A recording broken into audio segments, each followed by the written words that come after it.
Shabbat Shalom.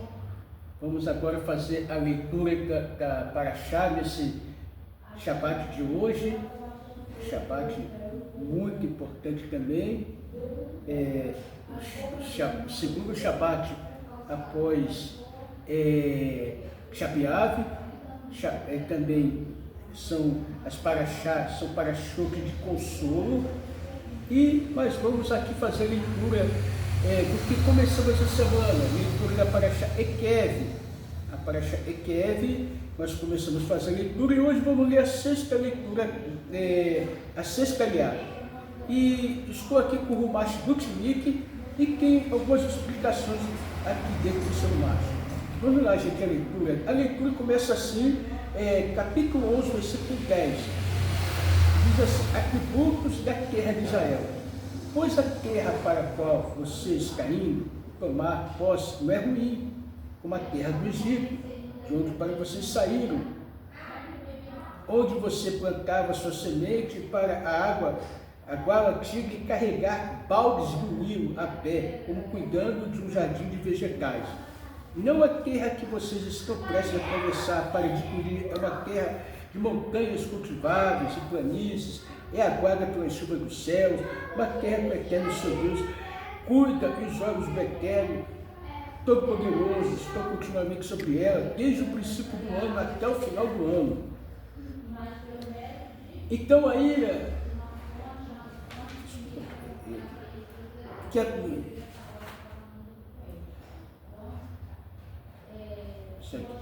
só um pouquinho que eu passei.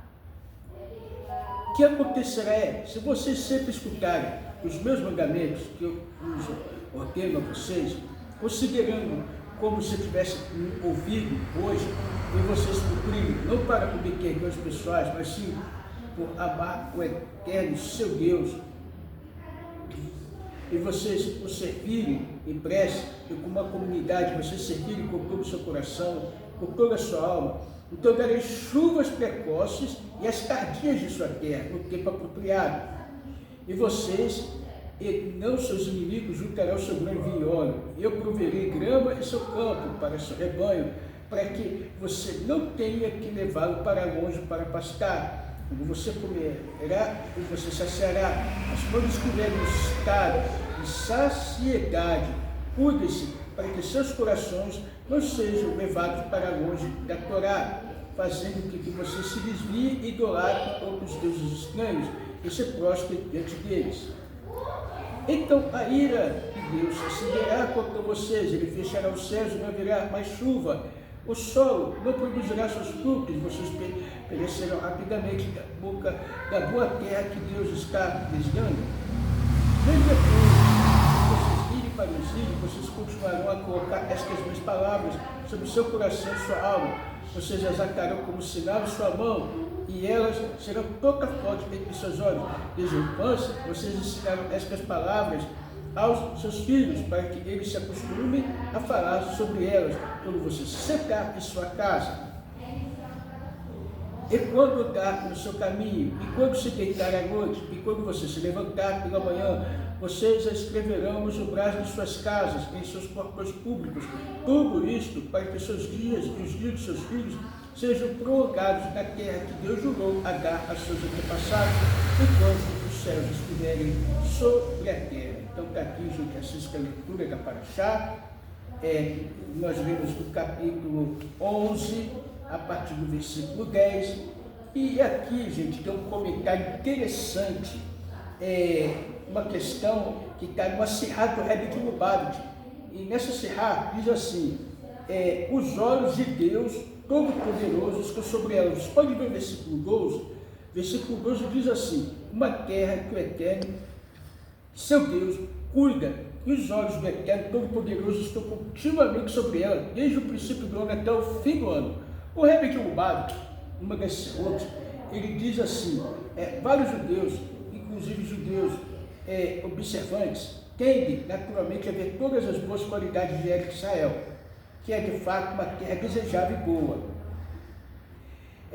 Entretanto, a pessoa frequentemente se esquece da coisa mais essencial sobre Eretz Israel, que toda a sua beleza física não é nada em comparação com a sua natureza essencial de ser a terra sagrada. Uma terra sobre a qual a Torá diz: os olhos de Deus Todo-Poderoso estão continuamente sobre ela, desde o princípio do ano até o final do ano. Esta natureza essencial de Eretz Israel deveria inspirar em cada indivíduo um imenso senso de reverência, que deveria se expressar em esforços crescentes para tornar uma sua conduta diária condizente com a santidade de Eretz Israel. O impacto deve ser forte o suficiente para ser duradouro, de forma que uma visita à Terra Santa tem um efeito permanente na maneira de pensar do indivíduo e, consequentemente, em seu comportamento diário. No entanto, se uma visita a Israel se resume a fazer turismo e tirar fotos dos belos lugares, paisagens, etc., então Israel se torna nada mais que uma atração turística, uma terra entre tantas outras. Uma visita assim contribui muito pouco para o real futuro e destino de Israel, sobre o qual nós falamos em nossas preces. Por causa dos nossos pecados, fomos exilados de nossa terra. Texto da prece adicional para as festas. A conclusão imediata deveria ser, no entanto, eliminar todas as causas que nos privam de Israel e fortalecer todos aqueles fatores que firmemente e permanentemente escriturirão Israel anônimo. Aqui é uma carta do Rebbe de Lubavitch, 1969. Então, gente, aqui, as pessoas vão para elas visitam Israel, mas tiram fotos bonitas, como nós lemos, faz muitas coisas, vão em lugares turísticos, mas a importância da terra de Israel não é só a beleza, ver as paisagens, os contos bíblicos do passado, mas internalizar dentro do coração que aquela terra foi criada por Hashem com um propósito. Há um propósito divino na terra de Israel. Esse propósito, esse sentido, ele não pode ser perdido. Quando você vai para a terra de Israel, o povo de Israel está exilado por que da terra? Por descumprir mandamentos, por não praticar Havat e Rinan, mas sim por praticar Sinat Rinan por ódio gratuito, o povo está expulso da terra, né? Por erros, pecados e assim por diante.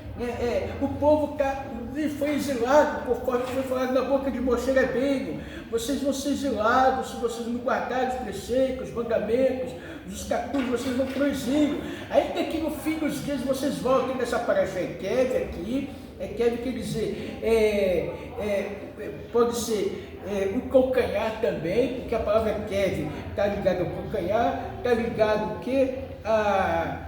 Aquilo que é pequeno, né? Sobre guardar os mandamentos, as mitzvot. Então nós vemos aqui que o povo de Israel teve momentos que falhou na guarda das mitzvot, aquelas que era pequena, que muitas das vezes parece que não tinha muita coisa, mas falharam, erraram. Então, gente, a gente vê a importância. Não importa o tamanho do mandamento, se é pequeno, se é grande, o importante para nós é cumprir os mandamentos, é honrar Hashem, guardar seus preceitos, tanto o povo judeu, os seus 613, e nós bem outros 7 mandamentos de Benoa. É muito importante. É muito importante para nós termos consciência da Torá, temos consciência de Eretz Israel, que um dia, como foi a paraxá dessa semana, na boca do nosso Rav Yaakov, que a terra de Israel, ela vai ser grande, gente, vai ser muito grande, né? Vai ser muito extensa. Então, que possamos fazer do nosso Brasil, que possamos fazer do nosso país, do nosso Friburgo, uma terra de Israel, estudando o Torá, né? Vivendo o Torá, vivendo as rezas, vivendo as 7 leis de Noa, porque os Benenô também, eles podem morar em Eretz Israel, lá não pode morar os idólatras, mas está chegando um dia que o próprio Hashem vai dar conta dos idólatras, vão tirar da terra de Israel, não vai ter idolatria, como nós cantamos no livro, na nossa liturgia aqui, sobre que a lei Lechabeia, que Hashem vai fazer uma limpeza, não vai ter mais ídolo, não vai ter mais idolatria na terra, os povos só vão louvar Hashem, reconhecer que Hashem é um e seu nome é um, e a terra de Israel é a terra para reconhecimento total de Hashem. Então, a gente temos certeza que tudo isso vai acontecer, tudo isso vai chegar e vamos ter esse acontecimento. Então nós vemos aqui também sobre a segunda parte do parágrafo do Shema. E aqui, na segunda parte do parágrafo do Shema, diz assim: embora o segundo parágrafo do Shema pareça ser um pouco mais do que uma repetição do primeiro, com várias adições e mudanças, a Hassidut explica que os dois parágrafos são fundamentalmente diferentes. O primeiro parágrafo do Shema fala do contexto da divindade, está visivelmente presente, como consta em Parashá Vayetchanan, onde Moshe pediu: por favor, deixe-me atravessar o Jordão e ver a boa terra. O segundo parágrafo, no entanto, fala a um judeu instituído da revelação divina aberta de cima, como encontramos na Parashá Ekev, que significa calcanhar, uma parte particularmente sem inspiração do corpo humano. Consequentemente, o primeiro parágrafo fala sobre amar a Deus, não somente com todo o coração e com toda a alma, mas com todo o seu poder, referindo-se a uma forma ilimitada de amor que é concedida a alguém através de uma revelação de cima. O segundo parágrafo entanto, a pessoa é ordenada a servir a Deus somente com todo o seu coração, com toda a alma, uma vez que a essência divina não é mais disponível. No nível do primeiro parágrafo, em que a divindade está revelada, uma pessoa cumprirá as mitzvot naturalmente, sem precisar de ser alertada sobre as consequências de não observá-las. No segundo parágrafo, entretanto, onde a revelação de Deus está ausente, é necessário mencionar comissões. A despeito da aparente superioridade do primeiro parágrafo, há, no entanto, uma vantagem do segundo, do Shema, pois este parágrafo representa a relevância universal da Torá.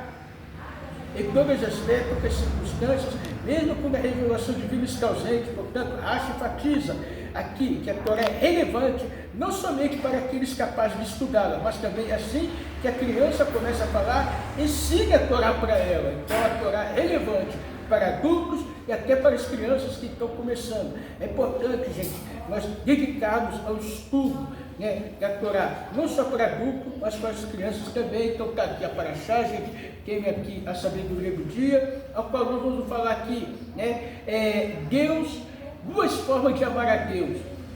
Se vocês amam a Deus com todo o seu coração, com toda a tua alma, olha só as duas formas, gente. Este versículo parece ser uma repetição de um outro semelhante que está no Shema, como nós já falamos, e aqui, na Parashá anterior da Torá, mas lá consta que devemos amar a Deus com todo o coração, com toda a alma e com toda a tua força. Aparentemente, existem dois níveis de intensidade do amor a Deus.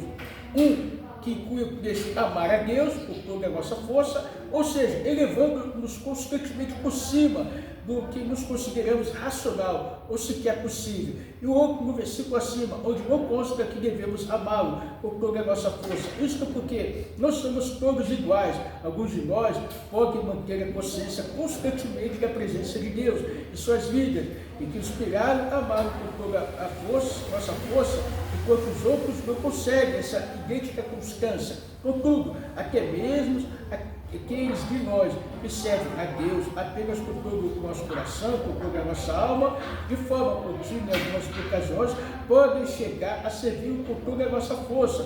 No futuro messiânico, todos nós seremos capazes de sustentar esse elevado nível de consciência divina.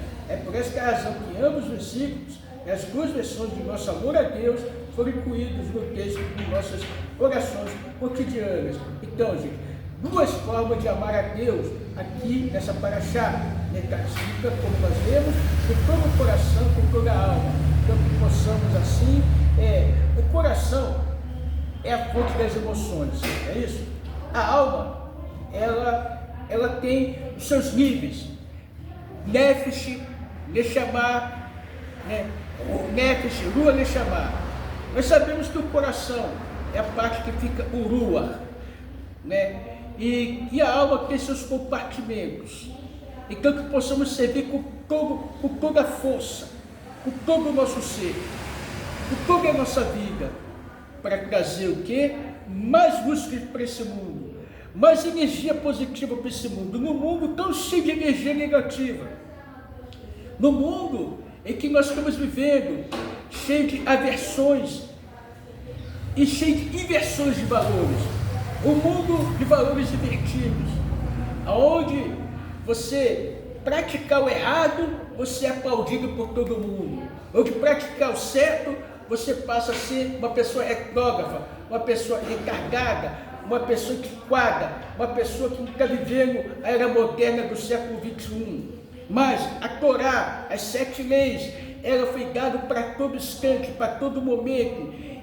Então, que possamos nós cumprir a Torá a todo instante, a todo momento, independente de época, independente de situação, independente de quem acha que é antiquado, quem deixa de ser antiquado, porque nós temos que lutar pelos valores reais da vida, porque o mundo, né, que estamos, e esse Brasil que vivemos hoje, está vivendo uma verdadeira inversão de valores em tudo. Muitos por causa de quem está embaixo, mas muitos por causa de muitas autoridades que abriram mão dos valores reais da vida. Mas nós que somos bem noa, não podemos aceitar tudo isso daí, mas viver os verdadeiros valores da vida, os verdadeiros e reais valores de Deus, independente de autoridade, porque a autoridade das autoridades é o Deus que criou o céu e a terra, e temos que ser submissos a Deus. A Ele sim, a Shem, o Todo-Poderoso, que no tempo certo vai fazer o quê? Ter a revelação do verdadeiro Mashiach, e todos vão ter que chegar no seu lugar, querendo ou não. Então, que possamos lutar, nós bem Noa, Matinoa, aqui nesse Shabbat maravilhoso, a qual estamos estudando, rezando e reconhecendo a grandeza de Hashem. Um dia todos vão reconhecer, então vamos fazer a nossa parte, querendo as pessoas ou não, querendo aqueles que são contraditórios ou não, uma hora acontece aquilo que Hashem determinou. O propósito de Hashem será cumprido, esse mundo será um mundo melhor com a revelação de Mashiach. Essa paraxá, gente, Baruch Hashem.